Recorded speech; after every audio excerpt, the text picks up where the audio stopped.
সুদিন ফিরে আসছে সেন্ট মার্টিনের প্রাকৃতিক পরিবেশে। পর্যটক ভ্রমণে নিষেধাজ্ঞা থাকায় দ্বীপের বাইরের কোনো মানুষ নেই, ফলে সেখানকার প্রকৃতি নিজের মতো করে অপরূপ সৌন্দর্যে ফিরেছে।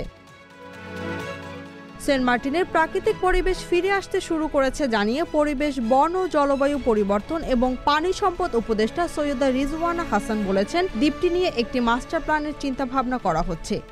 তিনি বলেন, সেন্ট মার্টিনে আমরা যে নিয়ন্ত্রণমূলক কাজগুলো করছি তার পাশাপাশি একটি মাস্টার প্ল্যান করা যায় কিনা সেটি নিয়ে কাজ করা হচ্ছে। এখানে কিছু কিছু ব্যক্তি ও প্রতিষ্ঠান পর্যায়ে প্ল্যান করা হয়েছে, সরকারিভাবে একটি নীতিমালা করা হয়েছে, সেটি গেজেটভুক্ত। ফলে এই তিনটির সমন্বয়ে একটি মাস্টার প্ল্যান করা যায় কিনা সেটি চিন্তা করা হচ্ছে। সচিবালয় পরিবেশ মন্ত্রণালয়ে আয়োজিত বিশ্ব পরিবেশ দিবস ও পরিবেশ মেলা উপলক্ষে সংবাদ সম্মেলনে তিনি এসব কথা বলেন। সৈয়দা রিজওয়ানা হাসান বলেন, সেন্ট মার্টিনের দ্বীপ নিয়ে কোনো আশঙ্কা থাকার কথা নয়, এটিকে বাঁচানো দরকার। দ্বীপটি বাঁচাতে পারলেই সব আশঙ্কা দূর হয়ে যাবে। এছাড়া বায়ু দূষণ, শব্দ দূষণ, নদী দূষণ নিয়ন্ত্রণে বিভিন্ন কার্যকর পদক্ষেপ গ্রহণ ও বাস্তবায়ন করা হচ্ছে বলেও জানান তিনি। Z news, Dhaka.